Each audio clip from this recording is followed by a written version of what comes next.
Ahoy there, matey. You look like the type that fancies a good game. Well, delightful news. Dead Men Tell No Tales has a new expansion, and it's up on Kickstarter right now.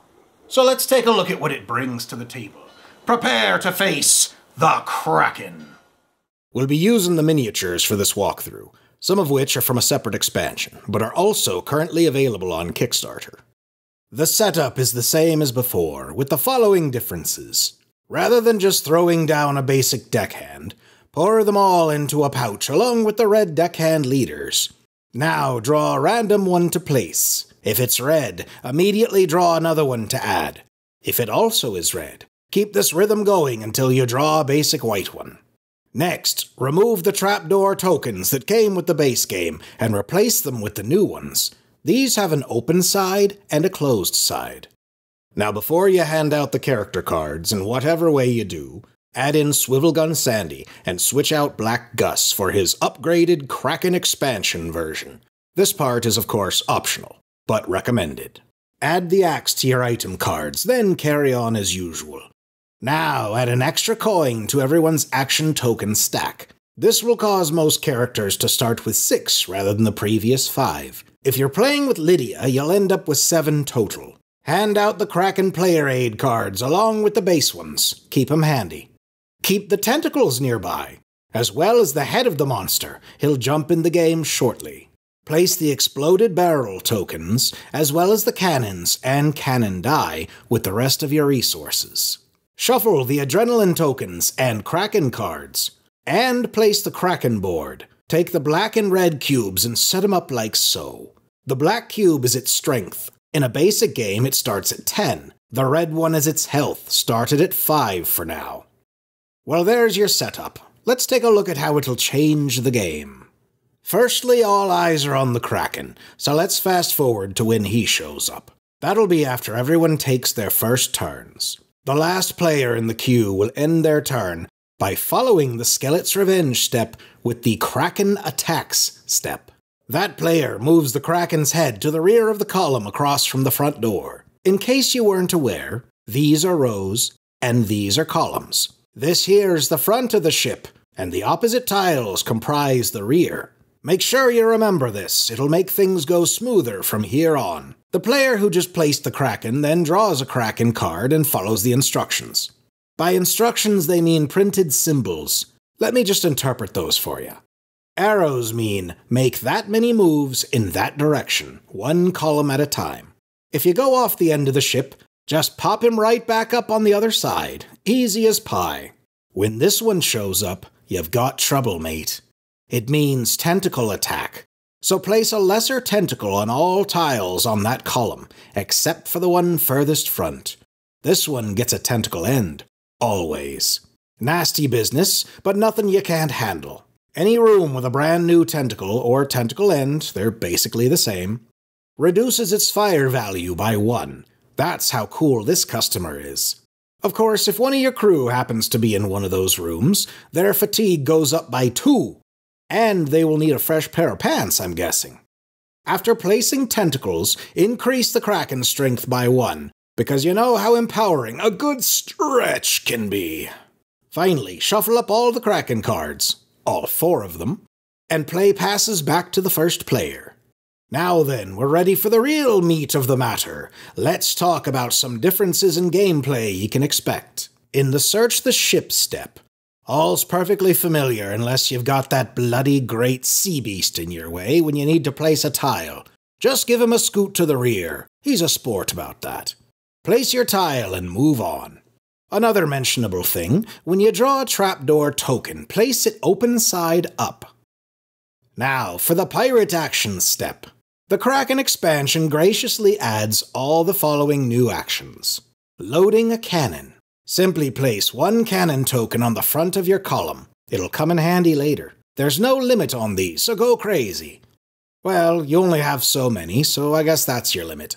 By the way, these tokens are merely placeholders for much cooler ones, so make your pledge today. Closing a trapdoor. This one's easy. Flip. Now the scurvy scalawags can't get out. Yet. Chopping tentacles. Come on, you know these things are bugging you. let's start cleaning them out. The number of tentacles on a column, ends included, equal the total battle strength. So that's what you're up against. Roll your battle die and add your modifiers, if any, and see whose is bigger. Well, actually, you'll win ties as well. If you have an equal or greater number, you are victorious against the squirmy appendages. Take all of the tokens from that column and put them back in the supply. Ha, you sent it packing. Then draw 2 adrenaline tokens and pick one to keep. The other one goes back with the rest. It takes moxie to go toe-to-toe with the behemoth's wiggly bits. You deserve a keepsake. Just keep this for later. Now, if you don't cut the mustard, don't pout. Just raise your fatigue level by 1 and get on with your life. It's hard work getting bested by this awful thing. Attacking the Kraken. You may only give this one a go once per turn, so make sure you're ready, mate. The Kraken's battle strength is indicated on his card, plus the number of columns between you and it, including his. Are you sure you're ready to do this? You can only attack if you're on the furthest rear tile of your column. You don't have to be on the same column as the Kraken, but it's best to get as close as possible. First off, if there are cannons on this column, you have to decide to use them before you attack the beast, so make up your mind now. If you do, remove 1 cannon token, and now you can add the cannon die to your roll. Aye, up to 6 possible additional points. That is why they call them the big guns. Now, once battle has begun, there will be no gamely interruptions, so let's do this. Roll your battle die as normal, and add the cannon die if you have one. Your final battle strength is battle die result, plus cannon die result, if any, plus any modifiers. If your final result isn't to your liking, you may discard an additional cannon token from your column to re-roll the cannon die again, up to the number you have available there. Alright, now if you are equal or greater, you must do 3 things. Move the Kraken's strength and health tokens down 1 space on his board. Draw 2 adrenaline tokens, as before. Choose 1 to keep and 1 to throw back. And draw the top Kraken card, then do what it says, naturally. Now if you come up short, raise your fatigue level by the difference, meaning Kraken's strength minus your strength. Grab your calculator and take your lashes. Then, draw the top Kraken card and let it tell you what happens next. If you're virile enough to drive the Kraken's health down to 0, you've achieved legendary status. Remove the Kraken's head, tentacles, cards, and all traces of the horrid creature, and never speak of it again. You'll skip the Kraken attack step for the rest of the game. And while we're in the pirate's action phase, I should mention that after successfully looting treasure, the Kraken will lose 1 point of strength. Accumulate wealth, weaken your foes. There's no downside here. Also, regarding tiles containing 1 or more tentacles, you'll need to add 1 additional fatigue for each tentacle when entering that room. What a drag. The SKELITS Revenge step has a few things to look out for as well. If you need to put deckhands on a tile with a closed trapdoor, flip it open instead of placing anything. Whenever you draw your deckhands, pull from the pouch, and if it's red, keep drawing and placing until you get one that isn't. The Kraken attacks step is more or less the same as before. Draw a card, go through the motions, then pass to the next player. However, the Kraken comes with new perils, and ye should know what to watch out for. If you can't place a tentacle when told to do so because they're all gone, then the mission has gone sour in a big way. Consider the ship pulled below, and consider the day lost.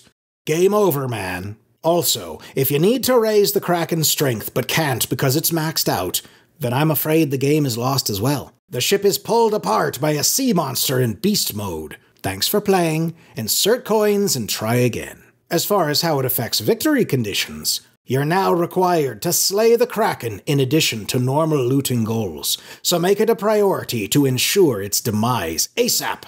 And finally, what about those adrenaline tokens? Well, you'll find they contain useful effects to improve a bad situation.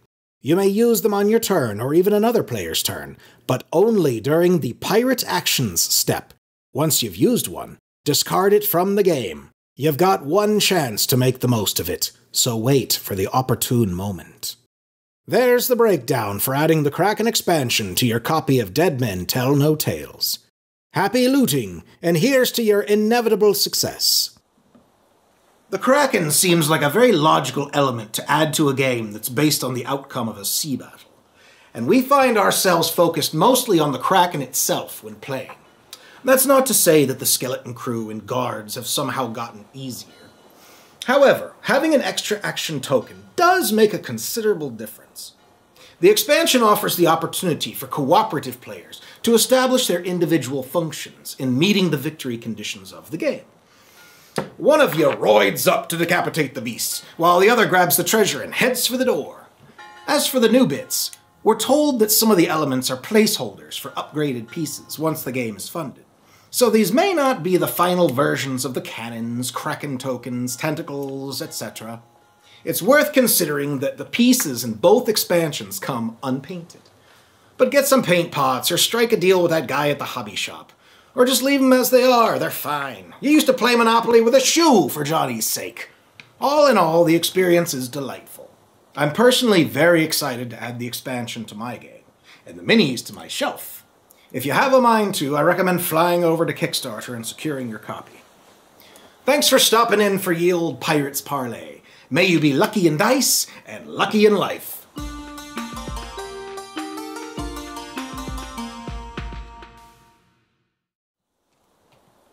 Thanks for watching. Now, if you'd be so kind as to honor the following rules from the Pirates Code. Like, comment, and subscribe. Plus, if you aren't too busy today, perhaps you could follow us on Facebook, Twitter, and Instagram. I mean, what else is the internet for?